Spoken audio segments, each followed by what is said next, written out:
Well, yeah, certainly. I mean, it was our fault. We made a mistake. The spotter said it was clear. It wasn't clear, and, I didn't want to tear my car up, tear his car up either. I respect everybody, and I demand respect. And, I apologized to the guy when he came over the car, explained to him what happened, and then he took it to another level when he started calling me an idiot and whatever else. And I don't appreciate that. I'm not going to take it. I told him how I felt. I called him out. He didn't show. And so, I'm good with it if he's good with it, but I'm not going to be disrespected by no means. Yeah, I guess I had a dinner date at Applebee's last night that I didn't find out about till it was too late. It's a shame. I love their riblets and boneless wings, but... Cool. All right, folks. Welcome back to Applebee's. Meet me at Applebee's, whatever you want to call this show. Your number one. Already for we're cosplaying going to Applebee's every week in the show. Yeah. But anyways, we're America's number one unrefined motorsports podcast. I am Brian, once again here with Rob and Ashley. Folks, how we all doing this week? Doing pretty good. I like the name change of the show. We cut out the part that won't get us a cease and desist. Just at Applebee's. I think that's a good way for us to go forward. How you doing, Truelove? Are you alive after all the gambling you did? I survived Vegas, but barely. As you can hear my voice. It's been a rough few days. Did you get a total step count on trotting around Vegas? Well, according to my cousin, who I was with the entire time, her Apple Watch said we walked like 30 miles in 4 days. And of course, I had on my snakeskin cowboy boots.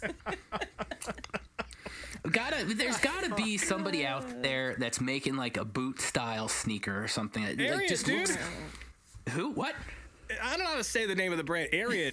It sounded like you said Arian. I'm like, bud, that's not where we want to go with this conversation. Arian brand boots, brother. No, Ariat. They make a lot of like Kid Rock ass looking boots. Lots of weird stitching and bullshit. But I've got a pair of them that are just black and nice and clean. And they feel like you're wearing like a pair of Vans or something, but they're not cool like what Truelove suffers for. So, they're just shit kickers. I'm just gonna rent like a motorized rascal scooter next time. So. I mean, I will say the one thing about where you're at with your footwear choices is once you go to just wearing comfortable shoes all the time, that's when to me, it's when you start to feel really old. Because I used to wear skate shoes all the time because that's what.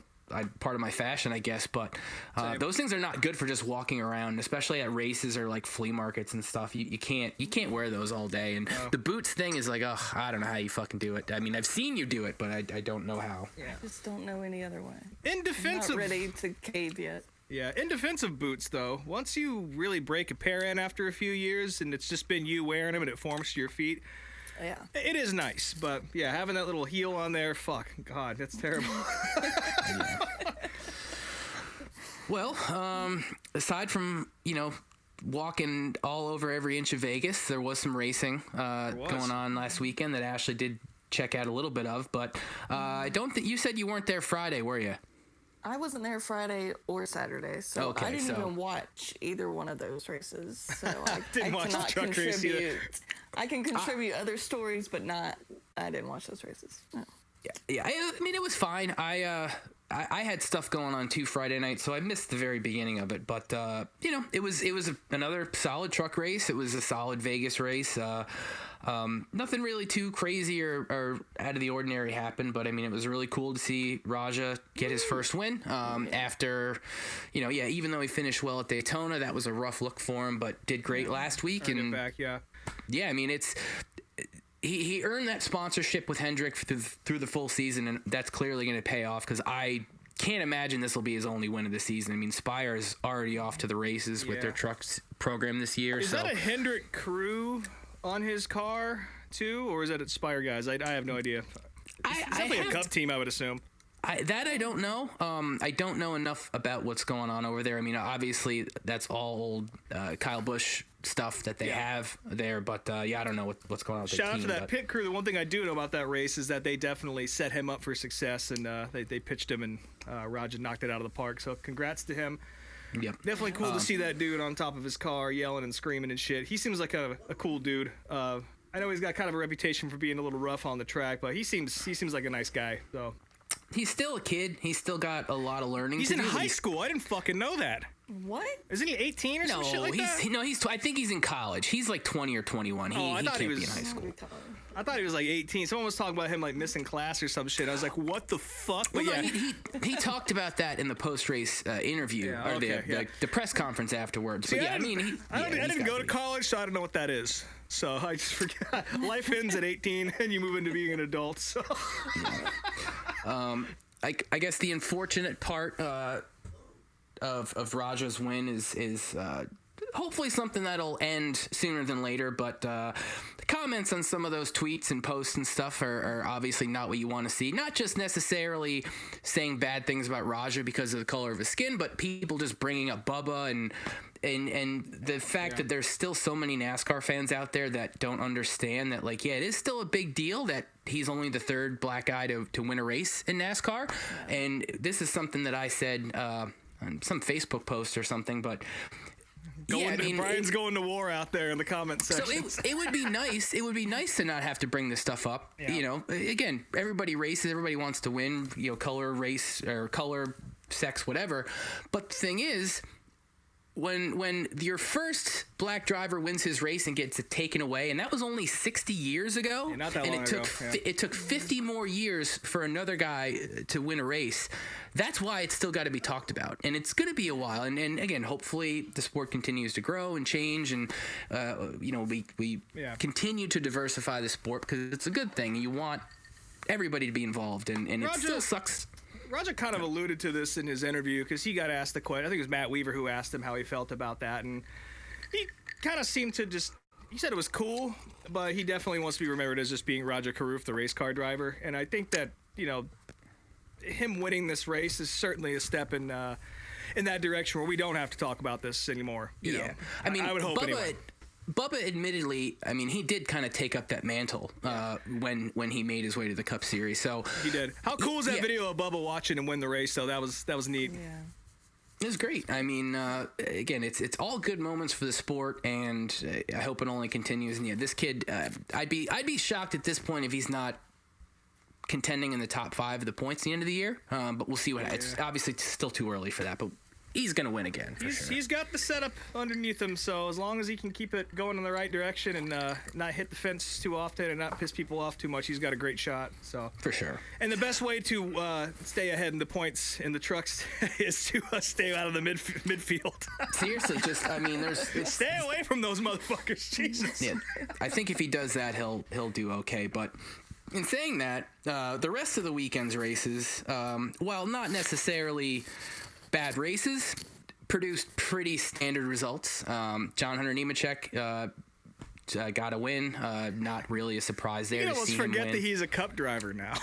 He's just in all these fucking Busch races now. It's hilarious. Like, well, all the Cup guys that do the trucks and the Xfinity races, they kind of front load them now because you can't race during the playoffs. Right, and with Xfinity, if you're a Cup guy, you can't race in the Dash for Cash races, whatever they call that. Yeah, right. Prize deal. So they tend to all do this shit right at the beginning of the season. But I mean, it was a fine race. Again, nothing really crazy happened. Nothing I can think of off the top of my head. But no.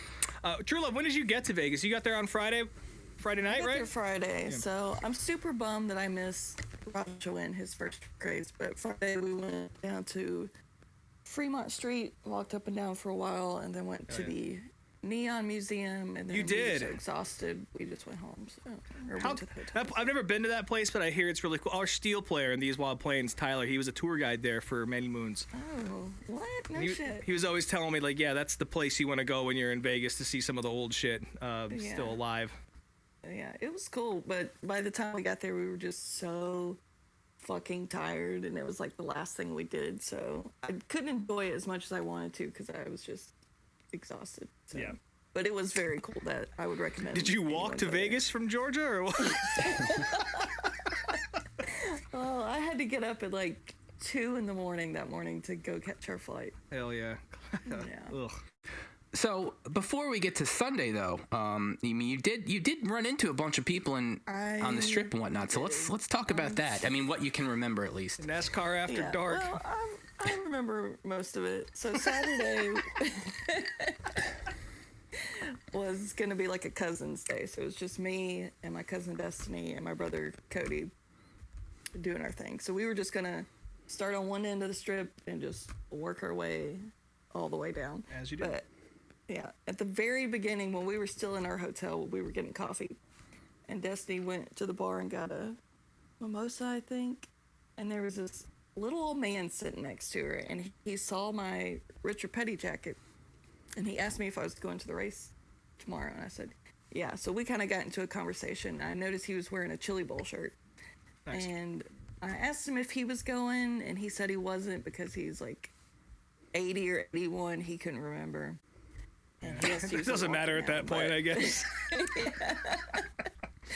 But he could get to the casino. But he's from Southern California, so he was a Larson fan, and he had the Chili Bowl shirt on, and we talked about like all the old racetracks in California that are gone now. It was just a very wholesome interaction to start the day off with this He didn't know the Grangers, did he? elderly man. Rowdy and Dwayne and all Do I- them? No, I didn't ask. Okay, but- yeah. Yeah, this was separate from them. So yeah, Saturday, the wind in Las Vegas was so insane. Like it was Yeah. like 60-mile-per-hour That's- wind. So that's like spring out walking down west, the man. street, yeah, it was fucking terrifying. Like I kept waiting to get decapitated by a stop sign or something. Yeah, you got sand in your teeth and your eyes and every which place Yeah. it can go. Yeah, it's brutal out there. Yeah, because we started off at Westgate because there's a bunch of Elvis history there, and Destiny's a big Elvis fan, and like part of their sign had blown down and was like all over Jesus. the road. Yeah, and then we walked over to Circus because I wanted to give them a taste of sketchy Vegas. Yeah. That's I awesome. don't know if y'all have been to Circus, but No, I have not. yeah, well, You know, I've never actually, I've been to Las Vegas once or twice, but I've never done any of the Vegas stuff. I've never gambled. I've never gone to the Strip. I've never seen any of the museums, shows, nothing. I know nothing of that side of Vegas, even though it was always a short flight from Albuquerque. We just never ended up going. So I know what to do there, but I've just never done it. I spent a couple years going there in September for this bicycle trade show when I was working in that industry. What, and Nabs? No, it used to be called Interbike. It's not around anymore, but Yeah. it was a big trade show, and I saw a fair amount of Vegas, and I've been to Circus, and I didn't get to see enough of old Vegas. The couple times I went one time, but at that point then I was already too shit-faced. But I'm not really a gambling guy. There is probably some stuff I'd like to see. I'm trying to think. There was some dive bar out there that was really popular, like a punk rock dive bar that I went to a few times, but I can't remember the fucking name for the life of me right now. there's a punk rock museum out there too. Well, I that didn't just know if that's opened. guys, yeah. Yeah. But yeah, so Circus is like, obviously it's circus themed, but there's a lot of kids there, but it's also like, it's the poor man's hotel on the Strip. Yeah. But we were walking through, and I did notice there was a gift shop inside of that casino that was selling a bunch of like, the typical bullshit T-shirts and whatever. But in the display window, they were selling Kyle Busch M&M jackets, and there was like a Pokemon sitting on his shoulder in the display, and they were also selling brand new like Keselowski King's Hawaiian jackets. And he had a T-shirt hanging off his arm that said "Born to Love Meemaw." Oh. It's a nice, wholesome gift shop display. Did you pick that up? I stood there for a second and thought about it.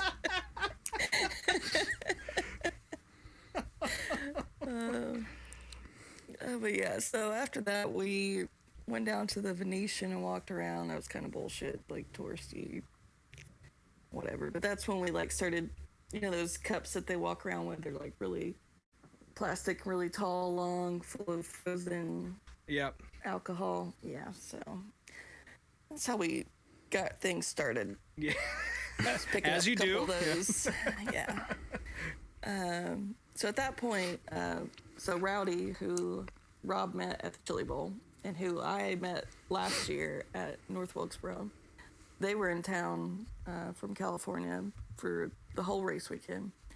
So after they got back from the Xfinity race, we walked down to their place and met up with Rowdy, his dad Dwayne, and their buddy Smitty and his wife. And Smitty was an older gentleman who was blackout drunk and just like in this loop of repeating himself, and every like 5 seconds he would show me his hat that he got signed by drivers that day, and then he would black out and then repeat the whole thing. It was a lot.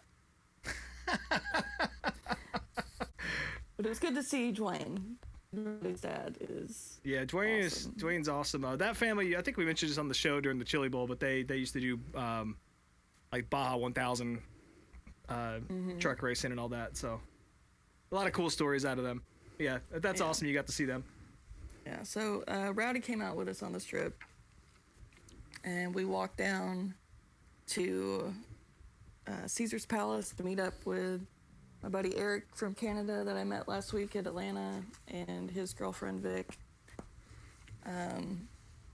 So at that point, we're all just a ragtag group, just walking around drunk through Caesar's Palace, which is one of the nicest places on this trip. And we get behind this big group of I guess kind of younger looking dudes, but they all had on like a bunch of vintage NASCAR stuff. There was a dude with like a black denim Alan Kulwicki jacket on, and then there was like another guy with like a Earnhardt like satin jacket on. We're like, what the fuck? So we kind of start talking to them a little bit, and I look over to my left in that group, and I see someone who, his name's Matt, and we have followed each other on Instagram forever, but his sister they're from Georgia originally, but he lives out in LA now. But his sister and I used to date the same guy like 10, 15 years ago separately. But I was going to say. Yeah, she dated him first, and then I dated him after that. And then, but that was the most random fucking thing to be so far away from home, just walking through a casino, and to see someone who is like from Georgia, it blew my fucking mind. That's awesome. And all because they were just wearing like NASCAR shit, but they were there on like a bachelor party. Nice. Yeah. So we hung out with them for a little bit and then went our separate ways. My brother Cody had to go. We had to send him home at that point because he was too drunk. He was showing his hat to people. Yeah, he was. But me and Destiny, Rowdy, and Eric and Vic went to the Cosmopolitan because I know that a bunch of drivers stay there. So if you ever go to the Vegas race, a bunch of drivers stay at South Point next to the racetrack, and then a bunch of them stay at the Cosmopolitan. So nice. If you want to see some drivers, that's where you go. And as soon as I walk in, Eric goes, "Oh, there's Reddick sitting at the roulette table." And it took me a minute to find him because I was drunk and he was a very short. tiny man. Yeah. But he was just sitting there by himself playing roulette. And of course, our drunk asses went up and started bothering him. How'd that go? It was fine. He was super nice about it. Like, he took pictures with all of us and all that. And then I turned, and Freddie Kraft, who's Bubba's spotter, was there, who I've partied with before at Saeed in Charlotte before the 600 last year. And he was wasted. That man is always wasted. I think I sent y'all pictures. You could tell in his eyes how wasted he was. And then I turn, and there's our boy BJ McLeod just standing there. So this is all within like the same like 2-3 minutes. Yes. That's fucking amazing. So you're not kidding. That is the NASCAR zoo. It is, yeah. So we went up to him and started talking for a while, and I was very drunk, so I was telling him all about the McLeod crowd and Get Loud for McLeod and all shit. But he said he remembered me because we had met a couple times, and so that was cool. And then I turned, and there's Jeb Burton too, So I was like, I don't really like this guy, but I'm gonna take a picture with him too. I gave you shit for that. I was like, who dared you to fucking take a photo Well, I of was him? drunk, so I was like, fuck it. I just take pictures with everyone. But it's also the bar, like the video of Bubba watching Raja win. It was at the hotel, so Nice. yeah. So yeah, just a full day of getting drunk and running into lots of random people at the Cosmopolitan. That's awesome. But how was the morning of the race then? It was fine because I think we were in bed by like midnight probably. Oh, That's not too bad. I chugged a couple liquid IVs. that's right. Got some Motrin in me, and me and Destiny drunkenly devoured a giant cheeseburger and fries before bed. So we set ourselves up for success. That is the way right there. Yeah. Well, that's good. Yeah. So that was Saturday. So tell us about the rest of your experience, because none of us have been in this track before, and I know it was your first time too. Well, I will never complain about East Coast having late start times ever again, because going to my first West Coast race and having to be there at like 9 a.m. was not fun. Why did you have to get there so early? It didn't start till 1 o'clock that time. It started at 12:30, but Still, like what? you have to get out to the track. I had to take an Uber out to the track. We had bought garage passes, so we wanted to be able to take advantage of those. Right. Yeah. So Well, this happens at every single race. Same thing on the East Coast. If you're gonna get this, so what are you bitching about? it was just so early, like having to be at the racetrack at 9 a.m. See, I like the early start times. I've only experienced it because of delays.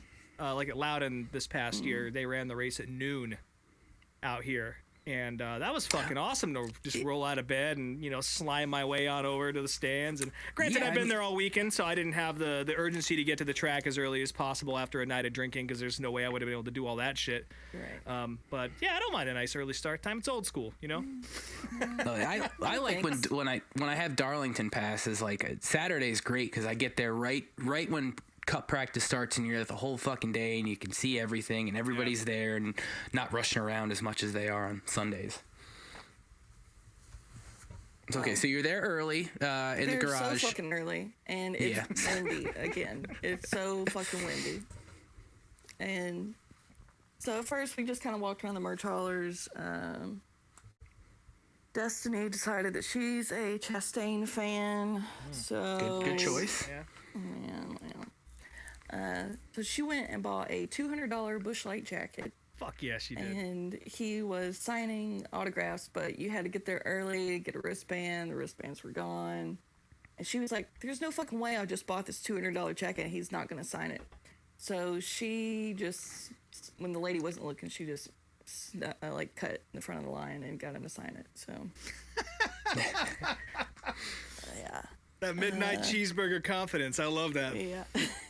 There was also a lady behind her in line who had like her expensive Ross Chastain die cast in her hand, ready for him to sign, and she dropped it straight on the asphalt, upside down. Like you could just hear it like crunch. That's why those kids wrap them in bubble wrap, I guess. Yeah. Yeah, really. You can learn a thing or two from the Darvs once in a while. Yeah. So then we went, after that, that's when we went into the garage. So if you ever go to Las Vegas, do the Neon Garage Pass. It was It's cool. $60, but it is hands down the most bang for your buck you can get with like any type of like garage pass. Now, is this the garage area where you're like kind of above everybody, or am I mixing that up with something else? Yeah. So with the Neon Garage Pass, the only downside was to get to it, you have to walk in the underground tunnel. It's the longest underground tunnel I've ever been in, full of lots of too many people, but it's a very long walk underground. So if you're not afraid of tunnels, you'll be fine. Yeah. But yeah, so they have all the garages with like huge glass windows so you can see like right up close, and then they have the little windows too, where you can get like driver autographs, and then you can go upstairs, and they also have glass windows up there where you can look down from above into the garages, and then they also have a railing on the other side that looks out over all the haulers. So it's essentially the closest you can get to being like having a hot pass and being in the garage without actually being in the garage. And they also have like pit road access, which you don't go on the actual pit road, but it is, you can walk down the entirety of the back of pit road and see, you know, right there. It's like the closest you can be without, you know, Without a hot pass, yeah. without a hot pass. Like the access, I was surprised by how much access they had. That's super cool. And then in $60 the middle, ain't that bad either. No, not for, because I mean normally just like a track pass, just to walk out there and sign the fucking start finish line and see whatever bullshit band's playing. It's like $75 at most tracks. Right, yeah. Was there a bullshit band? Did you get to see anybody cool? There was, but they were playing out on the track, so I didn't have to suffer through them. Nice. Some band called Maddie and Tay. I don't know. Oh, I yeah. never heard of them. Girl in a country song. Yeah. Yeah, that's not very good. Glad you missed that. Yeah, me too.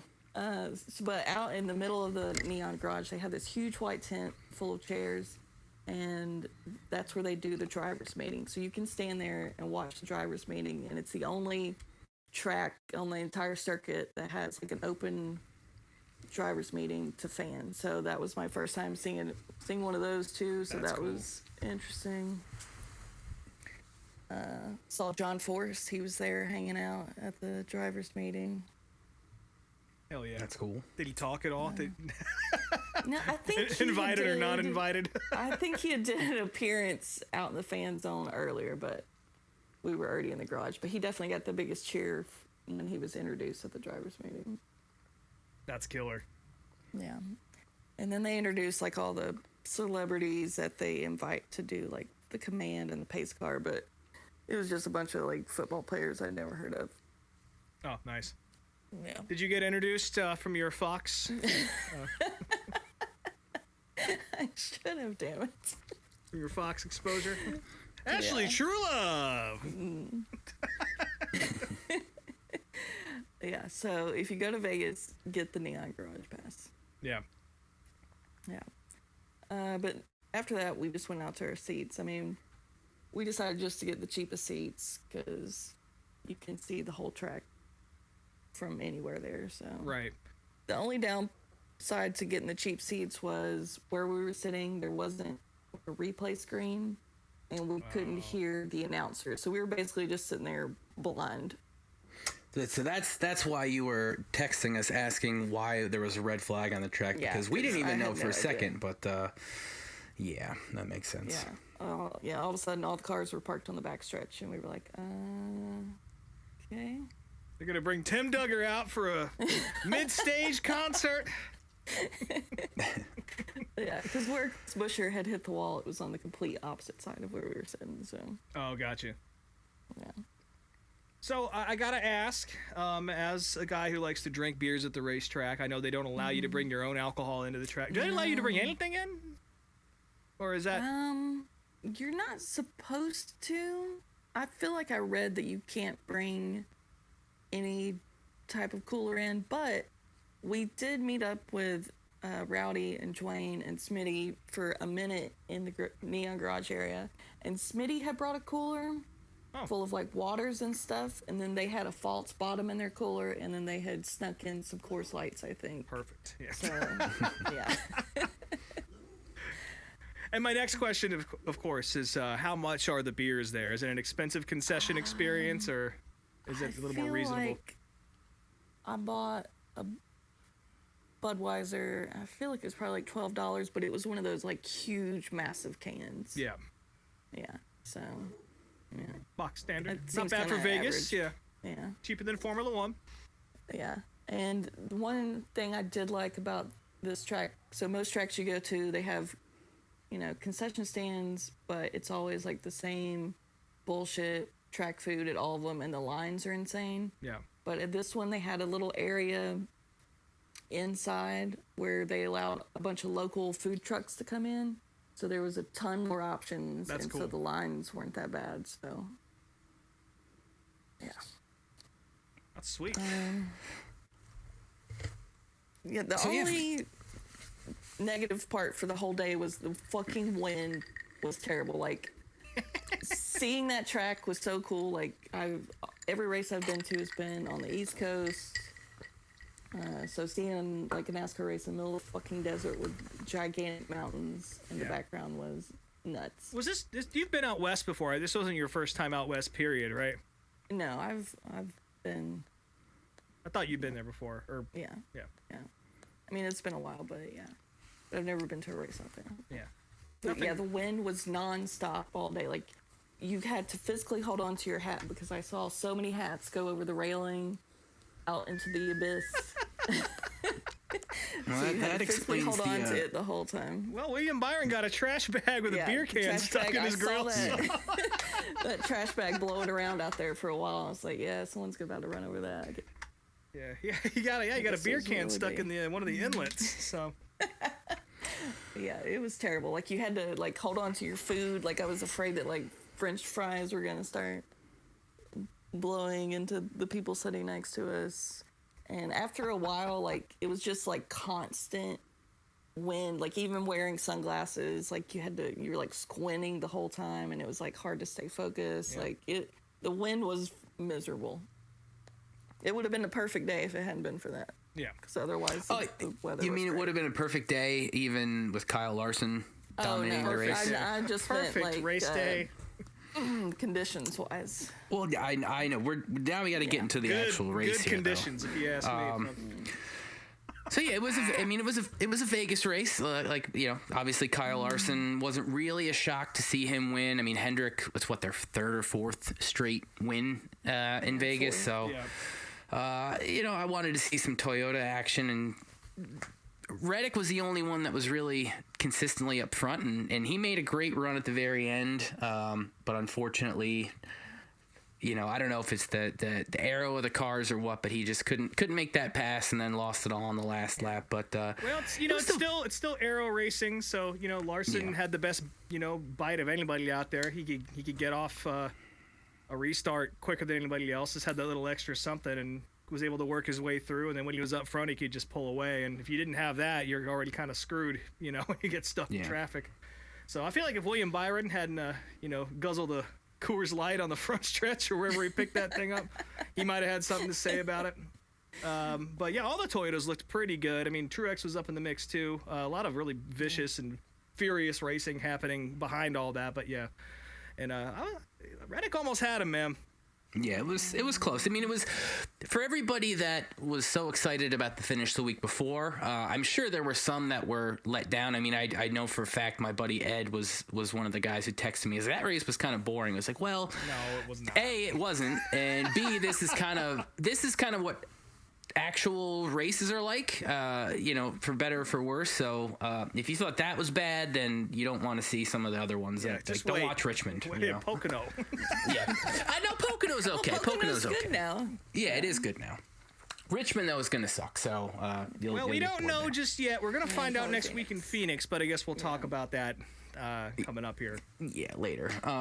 But coming out of the race, I mean, there were a couple spicy stories or potentially brewing rivalries coming out of it. First off, the more entertaining one to me is Corey LaJoie and his own teammate. Once again, Ashley got to see Corey wreck, which was nice. I'm sure she enjoyed that. But yeah, afterwards, he got on his show and talked about how his own teammate was racing him too hard and got him into the wall. And then then Corey said he got wrecked, which again, video footage proves that he wrecked himself. So The air wrecked him, maybe. yeah. So that was good. I like Kosovar, and it'll be very funny to me if right off the bat these guys have a fight or something. Well, this is the first time that there's really been a teammate situation. No offense to Ty Dillon, but I mean, let's be honest. Like he's He's not really the driver that Hocevar is, and they've definitely spent a shit ton of money on those cars, and they're stepping up their game in every way possible. I mean, LaJoie was fast on merit, and I mean, he would have had a top 10, no problem, if he hadn't gotten loose and up into the fence. You know, So would Hocevar too. The ghost of Carson Hocevar coming up there and just wrecking him, and then sneaking back to his own car. But I mean, and Carson was doing good too until he got involved in somebody else's wreck. So they both had a decent day going. And Zane Smith probably would have. Zane Smith, right? Yeah, he would have. No, he immediately like had a flat or something, right? Yeah, he got in the fence way early. But I bet you we would have seen him up in the top 20 as well, and that's a huge step up for that team to go from 2 to 3 cars and have all of them be relatively quick, presumably. Anyway, yeah, we won't. They're investing enough in their program, so they better have some fucking results. So, yeah, it was cool to see that. Yeah, I'm not a Corey LaJoie fan, but it's definitely kind of neat to see them kind of break through that wall, kind of like Front Row is too. Yeah, these sort of secondary teams popping up and putting on a show, and then taking it away from themselves. And the other rivalry now, which apparently was really brewing as of last year in Phoenix, but Ross Chastain and Ryan Blaney seem to have a little back and forth going. Blaney apparently blocked Ross at one point, and Ross said he was proud of him for catching up and learning. So that was funny. They had some back and forth on Twitter, so I'm all for it. You know, rivalries are a good thing as long as they don't result in ridiculous, bullshit wrecks every week, people taking each other out. But no, I mean, that's good. You want that type of stuff. So no matter which side you're on, I think it's cool. Yes. I will admit, at one point, I was so desperate to not see a Larson win that I was pulling for Chastain. Yeah, he that last restart, I mean, he tried, but Tough. yeah, It was tough. It's tough out there. yeah. And plus, for Destiny's sake, because she spent $200 on a jacket. Hopes and dreams don't always surpass excellence, and that's what we saw this Sunday. I lost my shit down here in the basement. I was very excited to see a Larson win. It's always good. Well, and that's good for you, Rob. Yeah, I'm glad. We're happy for you. Well, and also, not to take away from his championship, but I do want to see him get a title where he's not benefiting from the qualifying or the lack of qualifying and getting up front every race based on the metrics. Yeah, I mean, I can see where you're coming from. Not to put an asterisk next to what he did a couple years ago, but I want to see him win one just by having. I want to see that team do really well just on their own and not benefit from that. It was part of the game during COVID or whatever, but still. Definitely cool to see them go out and just be fast all weekend and, bring a nice fast piece to the racetrack and earn it in qualifying. So yeah, but regardless, go ahead. What was Bubba's issue? Was it a lug nut issue? Yeah, his lug nut got jammed on the car and they couldn't get it off. It took like 14 laps or whatever to get it off the car. But that was the deal there, unfortunately. Well, he owes Reddick owes Bubba Denny. One of them big umbrella drinks you were talking about, one of them hand grenades for pushing his ass at the end of the race. They were called yard dogs. The yard dogs. Yeah. That should handle Reddick pretty good, being as short as he is. So. But he did eventually get up and move roulette tables, so maybe he was tired of us. Yeah. He's just trying to gamble in peace. Yeah, I know. Bless his heart. Yeah. But with that, now we are in the midst of the actual real, quote-unquote real NASCAR season. Yes. So good first weekend, and this weekend will be Phoenix, which is, again, kind of a little bit of a preview to the fall race, and everybody kind of sees where they're at, and it'll be fine. I mean, we'll talk about some Phoenix racing later on in the show, but real quick, I do want to say this one thing. F1 also started their season, and not to try to pull the F1 versus NASCAR fan bullshit again, but for those who are fans, good for you guys, because the season started off with yet again another Max Verstappen win by 22 seconds. So yeah, awesome. Glad. Hope you guys are enjoying that. My boycott ended real fast. I was over at a friend's house on Saturday night, and I missed the Xfinity race, or most of it. I watched like 10 laps on my phone and saw John Hunter was just going to pull away with it and just turn my phone off. But of course, like, this is my buddy whose kid is a big Chase Elliott fan and is into cars and racing and all that, are getting into it. And he was, trying to watch something with me and get his kid engaged. He's like, hey, I saw that the Bahrain Grand Prix replay is on. You guys want to watch that? And instead of going into the big boomer, well, I don't watch F1 anymore, I was like, fucking sure, why not? Yeah. Just in time to see Carlos Sainz get past Charles Leclerc, which was kind of nice since he's getting fired for Lewis Hamilton. So I'm looking forward to sort of watching from a distance. Hopefully Carlos dick stomps Leclerc into the pavement, and I can laugh about that. But yeah, that's Formula One for me this year, if I can help it. It seems like it's going to be another season where the off-track stuff is going to eclipse what happens on the track, because already you've got the drama with Christian Horner and that whole sexual harassment stuff going on. There was a lot more that came out about that this past weekend, and they just, like, Christian just tries to fucking bulldoze right through it. I will say, not to make another wrestling comparison, but Vince McMahon tried to do this not too long ago, and it didn't work out. So I have a feeling this might not work out for Horner either. In saying that, I also... when I didn't know he was married to Ginger Spice. I guess I don't watch the show, so I don't fucking know these things. And I was like, well, immediately, if he's gonna fucking do Ginger Spice wrong, then fuck him. Yeah. But then I was told by my friend Stacy that apparently they met and started dating while he was married with kids already or something. So maybe they're both awful people. This came up like 12 years ago already. It's the same thing. And there's some kind of dubious timing. We're talking about Formula One now. It's hilarious. The head of Formula One, Mohammed bin Salib, I forget what his name is. He runs the show. Yep. He is in huge trouble right now for trying to manipulate the results of the Vegas race last year. To get a penalty rescinded for Fernando Alonso, and then to not certify the results of the race because the company he helps run, which is the Saudi national oil company Aramco, was a sponsor of Aston Martin. So it's a lot of ugly shit going on outside of the racing there. So at least I'll have something to talk about on Drive to Survive this year, especially since Red Bull's not involved in that shit. But yeah. The tiny little positive thing I'll say for, again, those who are actually interested in watching this shit, the Vegas race, just the F1 Vegas race, they just announced there's going to be a bunch of cheaper general admission seats now for like 150 and 300 for practice and the race. So still $300 will get you probably the best seat at just about every NASCAR race except for the 500. So yeah. I mean, you can get in the fucking 44 at a NASCAR race for $300. You can drive that car. You can be on the pit crew. You can get thrown out because they don't have a car chief. So from our hotel in Vegas, looking out the window out the back, we could see the F1 garage that they built there, and that thing is fucking massive. It's crazy, and right? So nice. I was like, holy shit. It was huge. One more thing about Formula One that I did notice, whatever the Toro Rosso AlphaTauri team is called now, like Visa fucking, or whatever the fuck it is. Yeah. Very pretty car. Very beautiful looking race car. So they really knocked that out of the park. It looks kind of like Larson's, actually. I mean, that's why I like it. That pretty red, white, and blue scheme. So good for them. Nice designers over there.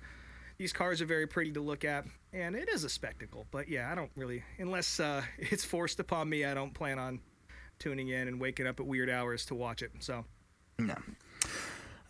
And moving on from F1 talk, we got to bring this up. Obviously, it's one of the big topics of the last week. I know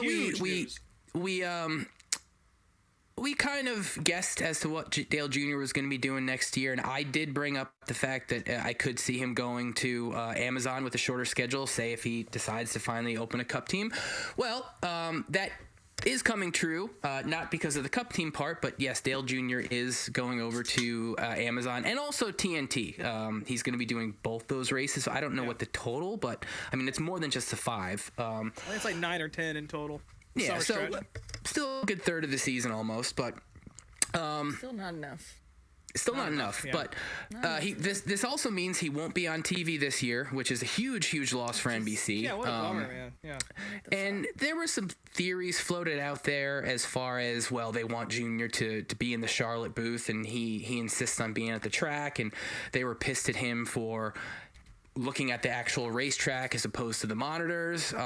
He refuted all those claims. He said, no, that's not the case. And I have a feeling, I haven't listened to his show yet because it wasn't out yet earlier this afternoon, but I'm sure he talks about this on his podcast this week. So, listen to that for probably all the details. But a huge loss for this year, but next year will be good. And to me, it really shows that Amazon and TNT are really going to step up and do some good shit. So, because you don't get a guy like Junior if you're not really going to invest in this type of stuff. No. So, Alan Bestwick and Dale Jr., please. Thank you. That's what I'm asking. I could see that happening. So I guess we'll see what happens. Please. But cool. And get Marty Smith down in the pits too, for fuck's sake. Let's get him back in NASCAR. He's a little corny, but the way his enthusiasm is infectious, and I think that's what's needed. So it's fair. I listened to him on Junior's podcast, and his heart's in the right place. Although he's a bit more of a motivational speaker type, I guess. Yeah, for sure. What were you saying, Truelove? I didn't hear what name you said. Oh, Alan Bestwick, please. No. That's my request. You said someone else. Marty Smith. Marty Smith. Marty Smith. Okay. The final coffin of the nail of the season, or whatever the fuck his great call that buried him. Marty Smith gets a bad... Not Marty Smith, sorry. Marty Reed is the guy I'm thinking of that I'm making fun of right now. Too many Martys. Too many Martys. Yeah, now I'm... which one is the one who had the faux hawk forever? That's Marty Smith, right? That's Marty Smith. Okay, yeah. There we go. Marty Reed is the guy who fumbled a lot in the booth, and he did a great job in IndyCar, though, or he hit the moments where he did shine, like when Dan Weldon passed and he eulogized them. That was about as good as it gets in broadcasting. But yeah, let's not get him back in the mix. Let's get Alan Bestwick, please. And in this last little bit here of general chatter, Rob's gonna have to perform this a little bit because Rob was playing around. He's playing around on ChatGPT this weekend, and Never done it before. He sent us some prompts that he tried to get ChatGPT to perform. So Rob, take it away. Well, where do you guys want me to start here? Yeah, is there a particular one you want me to read? You want all of them? What do you want here? Well, I mean, you can just talk about Ty and Denny meeting. Sure, yeah. So I was playing around ChatGPT. I've never done it before. I've done some of like the AI stuff in Photoshop, the regenerative fill or predictive fill, whatever it's called. It's hilarious shit, right? And my buddy, he uses ChatGPT to spruce up some of the promotional material for his appliance repair company that he does. And I was like, you know what? I'm going to see what this thing can do. Because I've never played with it before. I've seen people try to make it cuss before, and that's very funny to me. So I started typing some things in. I tried to get it to admit that Dale Earnhardt and Michael Waltrip had a little relationship together. It wouldn't do that, but it would kind of allude in the right way, so that was nice. But my favorite one that I got out of ChatGPT here, and I think this is pretty box standard for any interaction with this website. You ask it questions, you make requests of it, and it'll respond with what it thinks is best. And if it doesn't like what you have to say, you go back and forth. So anyway, I gave it a prompt to give me a short story, and this is the prompt I gave it. NASCAR driver Ty Gibbs has a secret. He has a small tail. It is hairless and mostly non-obstructive, but it's there, and he's ashamed of what Denny Hamlin will think of it when he happens to notice it in the communal shower at Airspeed, which is the new 2311 shop, which is not open yet. And they're showering at Airspeed because the JGR showers are currently closed for repairs. Please elaborate. ChatGPT response says, I'm sorry, but I can't engage in creating inappropriate or embarrassing content about individuals, even if they are fictional characters. If you have any other requests or topics, let me know and I'll be happy to help you out. So I respond, well, what if Denny reacts positively and reveals he also has a tail, removing the shame from the scenario altogether?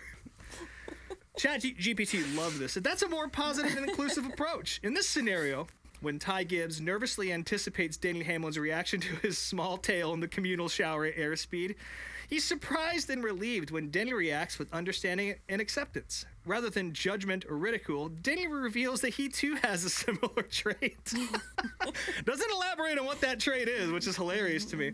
Effectively removing any sense of shame or embarrassment from the situation. Their shared experience fosters a sense of camaraderie and mutual respect, demonstrating that differences are nothing to be ashamed of, but rather embraced as a part of what makes each individual unique. So I like that. Ashley, I feel like you should read the next one. I don't have it pulled up in front of me, but did you send these while I was in Vegas? I might have. You might not have seen them. Okay, so I didn't see them until like right before the show, and I was like, what? Here's one more for you. These? Please, I asked ChatGPT to please give me a short AP style blurb. That's, of course, alternative press, the Associated Press. A short AP style blurb about Meemaw's shopping cart full of diecasts tipping over at the Chase Elliott meet and greet at the Dawsonville Hooters. And immediately gave me one of these. In Dawsonville, Georgia, chaos ensued at a Chase Elliott meet and greet event when Meemaw's shopping cart, laden with die-cast collectibles, toppled over unexpectedly. The mishap occurred amidst the bustling atmosphere of a Hooters restaurant, where fans gathered eagerly to meet the NASCAR star. Despite the commotion, attendees quickly rallied to assist Meemaw in retrieving her prized die-cast, exemplifying the spirit of community that permeates Elliott's hometown gatherings. That's actually pretty accurate, is it not? So accurate. Yeah. Oh, good. I guess I'll read the Dale one in a second. No, I want to read the Dale one because Okay, Dale one's funny. So for those, we've talked about this here before. Some of us theorize that there might have been a little bit more going on than just a friendship between Dale and Michael Waltrip. You know, listen, for a guy that I've had a lot of best friends in life, and thankfully they're all still with me, but I don't know if I'd say some of the stuff that Mikey says about Dale to some of my best friends. Like, there's there's a little more something going on there to me. But anyways, we had Rob asked ChatGPT to maybe elaborate on a scenario between these two. So I'm gonna handle this one. the prompt was, please give me a paragraph describing Dale Earnhardt and Michael Waltrip on a nice date at a lakeside fish fry restaurant in North Carolina. They've definitely had a few cocktails and are sharing an ambitious serving of shrimp cocktail. The sun is setting. So the response there was Dale Earnhardt and Michael Waltrip, two NASCAR legends, found themselves enjoying a rare moment of relaxation at a quaint lakeside fish fry restaurant in their native North Carolina. As the sun dipped below the horizon, casting a warm glow across the tranquil waters, they sat side by side, indulging in a hearty spread of southern delicacies. With glasses of sweet tea in hand and a hint of mischief in their eyes, they shared tales of triumph and camaraderie, their laughter mingling with the gentle breeze rustling through the nearby trees. Amidst the laid-back ambience, they savored an ambitious serving of shrimp cocktail, their appetites matched only by their unwavering friendship. As the evening unfolded, they toasted to life's simple pleasures and the enduring bonds forged on and off the racetrack, grateful for moments like these that reminded them of joy found in slowing down and savoring the moment. Now, a beautiful, beautiful setting, but my only complaint was that you didn't play up the romantic aspect in the prompt, because I feel like this was earlier on. I was trying to see what it would give me, and they are sitting side by side at a restaurant. Yeah, that's even if you're a couple. That's a weird thing to do. Riding Don't the do bus? that. Don't ride the bus. Yeah, Servers don't hate do that that. shit. Yeah. But yeah, that's ChatGPT. I would encourage our fans, if you have any wild shit you want to type in there and send to us and give us a screenshot, please do. I'd love to see it. We'll read it on the show 100%. But just understand you're going to have to fight with it a little bit to get the good shit out of it. So I will say that I've never really messed with the text ChatGPT function. Early on, I did try to recreate some Mikey and Dale kissing photos, but it never really came out the way I wanted to. But maybe technology wasn't there yet. Yeah, maybe it's evolved now. Maybe I'll get one of those going. Yeah. But anyways, so the DARF of the week this week is a very easy one to talk about, and technically it's a retirement ceremony because we're going to retire a number this week.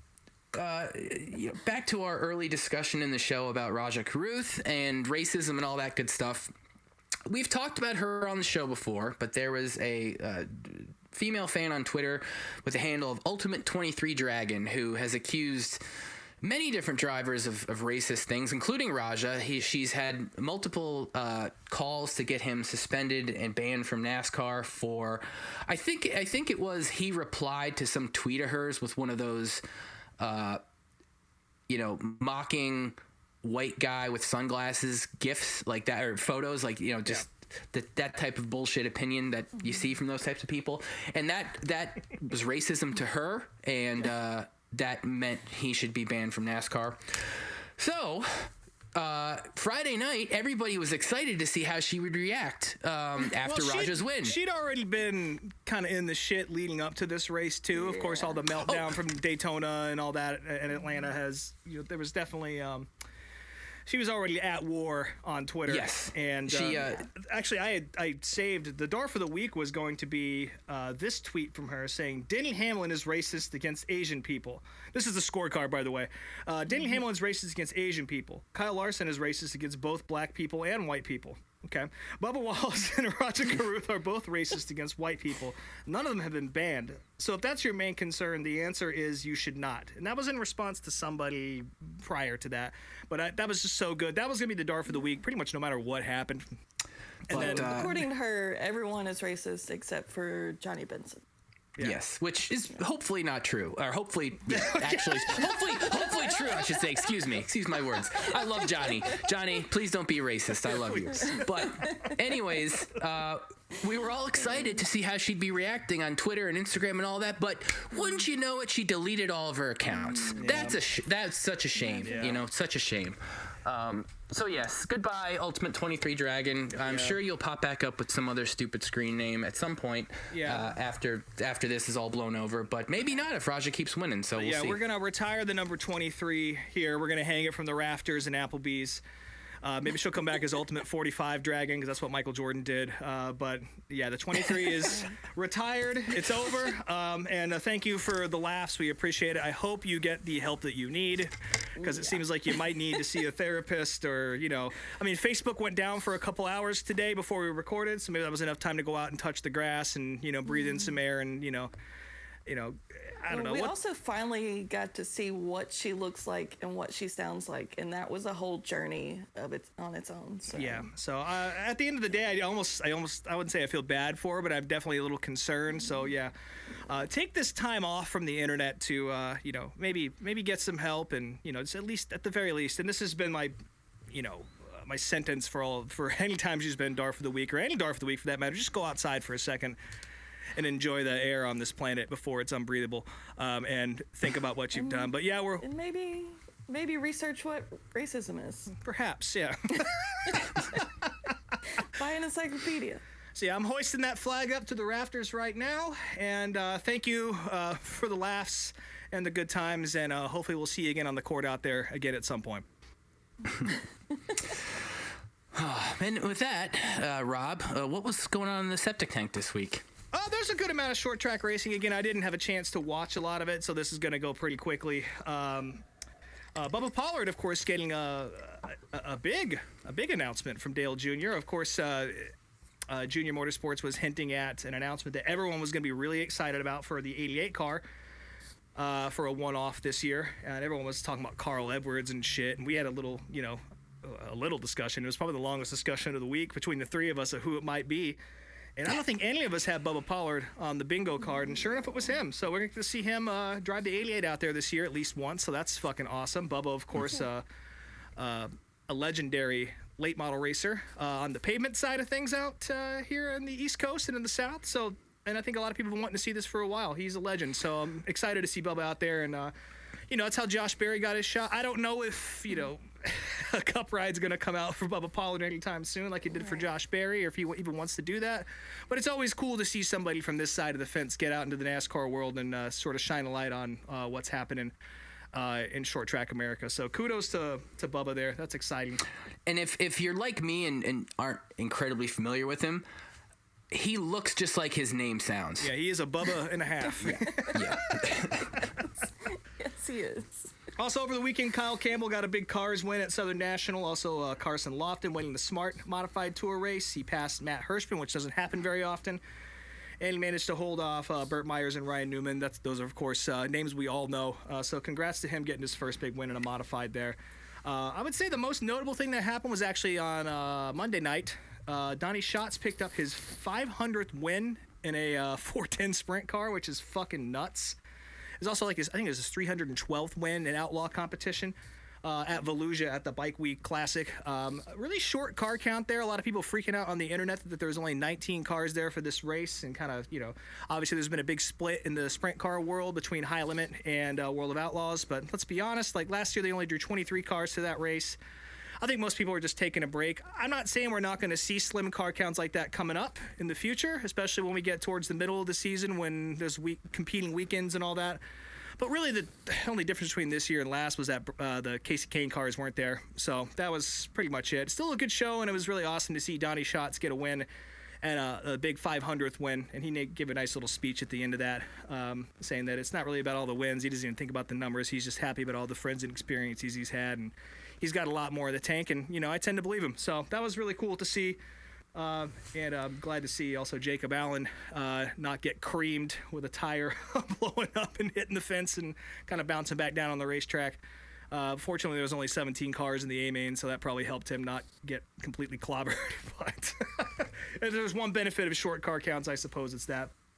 And on a sad note here, Zach Brewer passed away unexpectedly, I believe on Monday. For those of you who don't know who he is, he's running Smart Modified Tour competition for several years, part-time. He's on the win list at Bowman Gray. Just a good guy and a beloved guy in the modified scene down south. And again, he passed away at 44 unexpectedly over the weekend or on Monday. And I know a lot of people are really broken up about that. And I know that that's tough. So we're thinking about his family and everyone in the modified community. And rest in peace. Yeah, bummer. Well, on to the video of the week segment.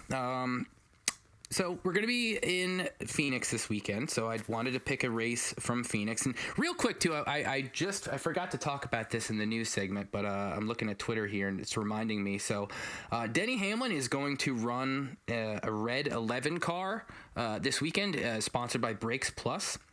And it is just a all plain red car with 11 on it, and then Brakes Plus on the side and the hood and all that. People are like really upset about this for some reason on Twitter, like just saying it's an ugly, boring design. It's like they never saw any of Junior Johnson's cars, or they didn't see like the 11 Budweiser car that ran from like 90 to 94, or 89 or 94. Yeah. Like it's the same paint scheme. It's just red, and it's not a throwback scheme officially, but to me that's what it is. So if you don't recognize that, then learn your fucking history, dumbasses.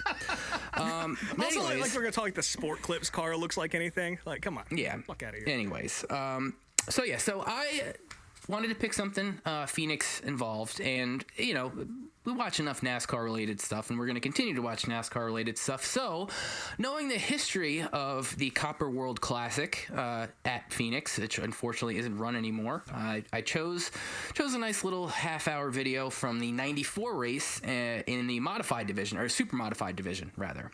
Now, picking this video, I didn't necessarily watch the whole thing. I kind of just skimmed through it real quick to see what it would consist of, and I saw there was a lot of interviews and stuff in the middle of it, and there was a red flag.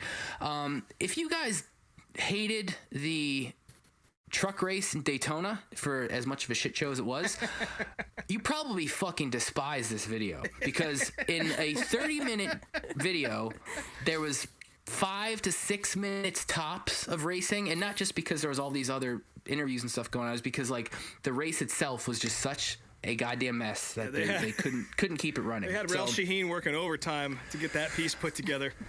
So I'm not a huge super modified fan or historian or anything, although I have been to a few races now, and they're incredibly cool cars to look at.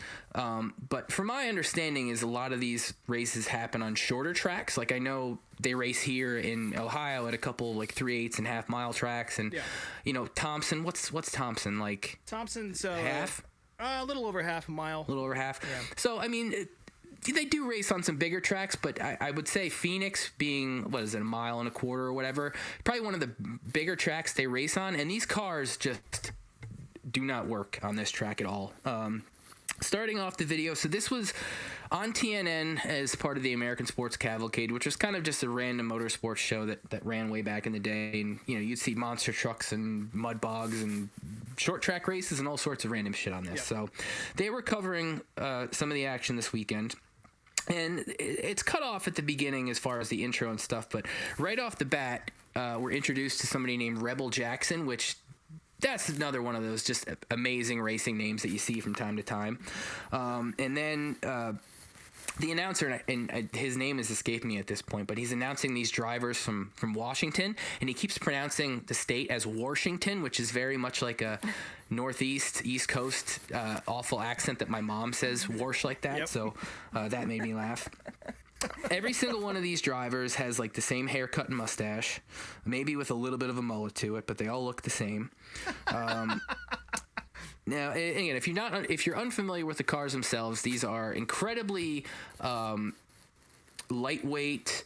The weight distribution is way over to the inside of the car. Yep. The motors themselves are all exposed and just on the left side of the car. Yeah. Like, cool as shit looking cars, and they're very fast. Yeah, not much of a rule book at this point either. Relatively open class back in those days. They talk about that later in the show, where it's essentially just like run what you brung, and we'll talk about that once we meet a couple other drivers. But the cars are all super bright and very 90s paint schemes and anodized parts and all this just very of its time stuff. There is one mid-engine car in the field, and we will talk about that in a second. Fucking sick. But right off the bat, this race, there is a wreck in turn 2 on lap 1, where we get Jimmy Sills, which is like I think he's a sprint car driver who races supermods once in a while. He like skids across the track on the side and says the car could still run if it didn't have like a hole in the intake, which is wild to me because he was sliding on the motor the whole time. Yeah. So they I think it's a caution at this point, or maybe it's a very brief red flag. There's a guy named Art Biangioni who he gets loose at some point. He looks like a 65-year-old Korean War veteran. He definitely looks like an that's old what he looks like to me. Yeah. And then that's who that shirt at that gift shop is for, right, Truelove? Yeah. And then we meet the driver of the mid-engine car, this guy named Dennis Menesini, and his car was built in 1979. Now, granted, this is 1994 that the race is taking place in. So, car itself is 15 years old, and he talks about the car, how it was banned for a very long time because of the mid-engine configuration, and was still fast. And they didn't show it, but they talked about it. But he gained 4 spots on that first lap before the wreck. So it's got all the side skirts and shit on it. It's kind of a Formula One car, like a early '80s Formula One car with the ground effects on it and that wide yeah, it was very reminiscent. Sick. Yeah, it was a cool looking car for sure, but it has issues. They try to restart the race, and again, another wreck in turn 1. Once again, this one's way worse. A guy named John Heidenreich. Again, I think it's another short red flag. Then the race continues on, and Menesini is smoking, and it's on and off. They're not sure if it's a tire rub or whatever. They call a caution.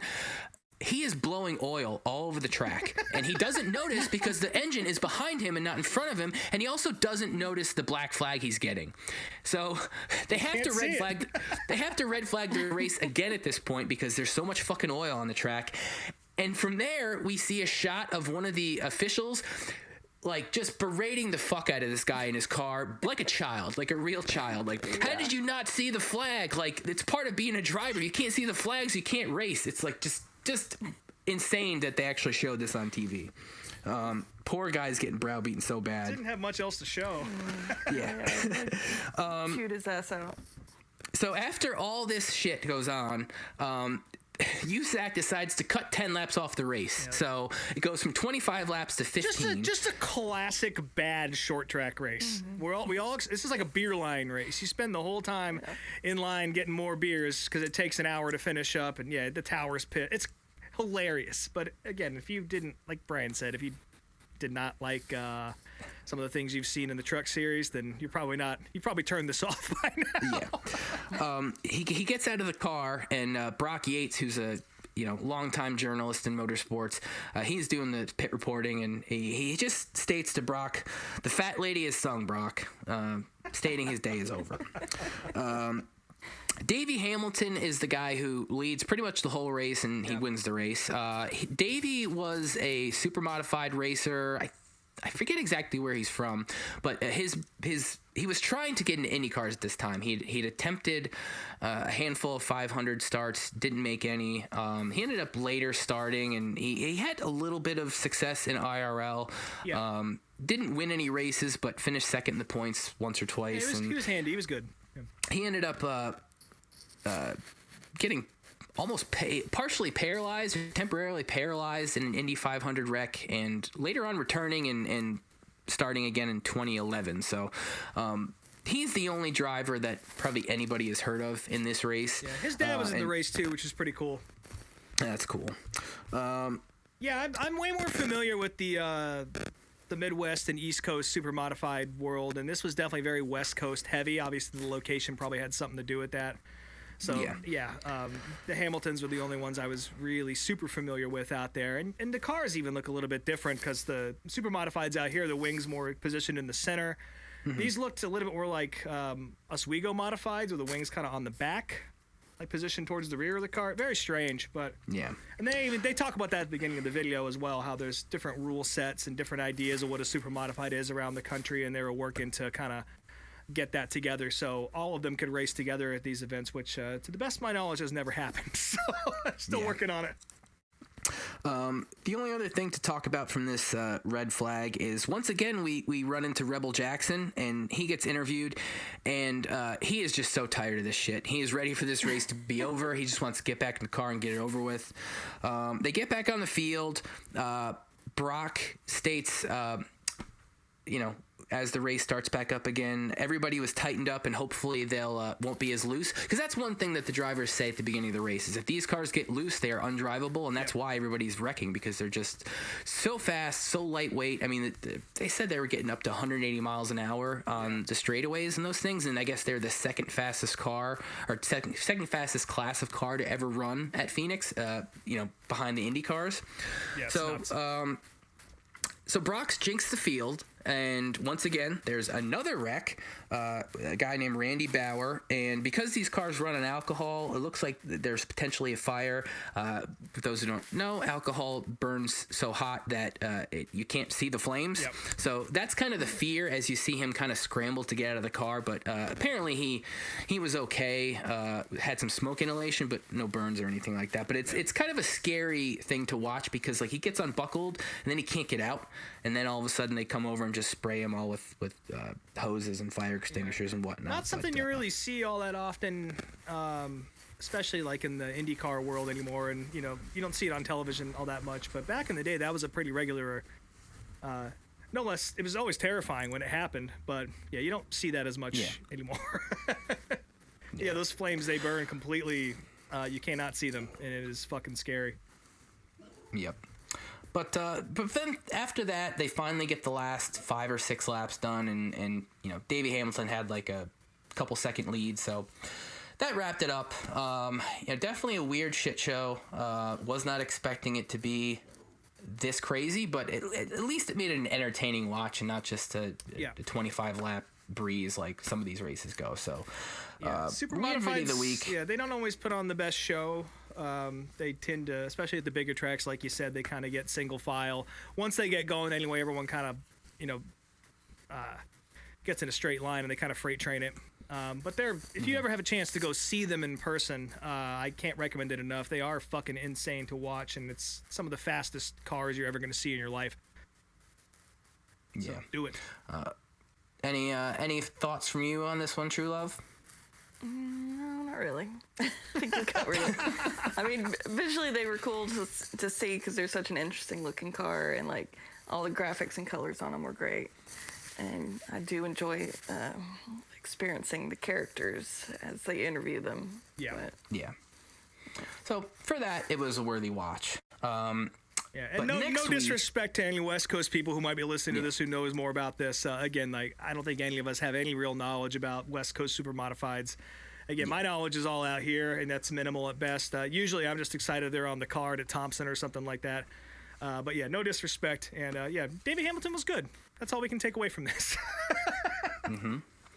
Now, for next week's video of the week, so Ashley will not be on the show. Ashley has to get some dental surgery next week. So we're going to be having a return guest, our friend Jay Pennell from, what's the website he works for now? RacingAmerica.com. Racing America. So he's going to be coming on the show. And because NASCAR's in Bristol next week, I chose the 2010 Legends race that was held there. This had a bunch of different drivers from all different eras. Yeah, not Legends, by the way, not Legend cars that you might have seen before. These are late models with old guys driving Old them. people. Literal old people. And not to dive too deep into what happens in the race, but they only did this twice, and you're gonna find out why they only did this twice. Yeah. But in saying that, I just happened to pick this video without even consulting anybody first, but I sent it to Jay, and he was excited because Jay was there that day, and he was in the press box. So he says he's got a story for this race, so I'm excited to hear it. That's already on the Video of the Week playlist. So it's an hour-long race, but it also does have all the commercials, too. So not that they're that old, the commercials, but they're in there. Yeah, when you sent this over, I've watched this race a bunch of times. It's cool as shit. And again, I understand why they don't do this anymore, and maybe the fact that retired drivers are getting younger and younger. Maybe we could see something like this again. I guess that's sort of what SRX kind of was, but this is one of those IROC, sort of like Masters League kind of deals that always tend to run once or twice, and there's a very obvious reason why it gets put to a stop. Yeah. So yeah, that'll be Video of the Week next week, and like I said, NASCAR's in Phoenix. I don't know. I mean, I don't know what to say about this coming weekend. I mean, it'll be fine. The big elephant in the room is that this is the first time we're going to see whatever the augmented aero package underneath the car is that they've tried to improve things with. The reactions we heard from drivers were a little frosty, and I don't think anyone really expects it to make a huge difference in the way these cars race. And that's a bummer because the Phoenix race in particular, being the championship race, has been a little dog shit past few years. So we'll see. Goodyear also today said that the tire they're bringing has much more tread to it, which apparently will help tire fall off as far as making the tires wear out faster. So we'll see if that plays into it at all. But either way, apparently ARCA's got a big car count. I just saw they have 43 cars signed up for the race. Jesus fucking Christ! Where'd they find them all? I mean, still digging them out of the infield at Daytona. My guess is it's almost like maybe a Winston West type deal, because that's kind of what happened to Winston West. It got absorbed into the ARCA East and ARCA West. So I guess that's probably why there's a bigger car count. I think this is a combined race of all the series, which is cool. But yeah, that's crazy, man. Usually it's not that much. So, but yeah, that's what will be happening. Is there any short track stuff coming up this weekend or anything like that? None of us are going anywhere, so. Yeah, Cars Tours racing. I forget where. So is a Smart Tour. Let me just pull the schedule up here.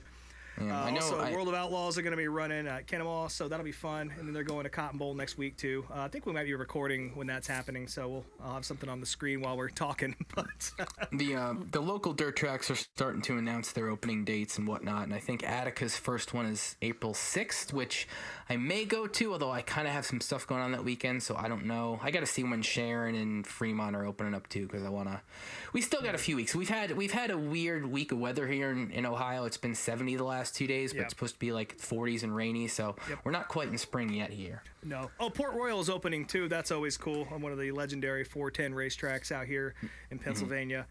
Smart Modifieds are at Caraway. That'll be a fun show too. There's a great lineup of cars in that series this year. And if you like Ryan Newman, he's going to be racing the full fucking thing this year. So. As I say every week, if you want to watch it and you don't want to commit to a subscription, just send us a message. I've gifted people with the special link. Many people. And they have all been very pleased with the results. So I encourage you to do the same. And if you're feeling generous, slip this guy $5 or something, because he does have a little donate button.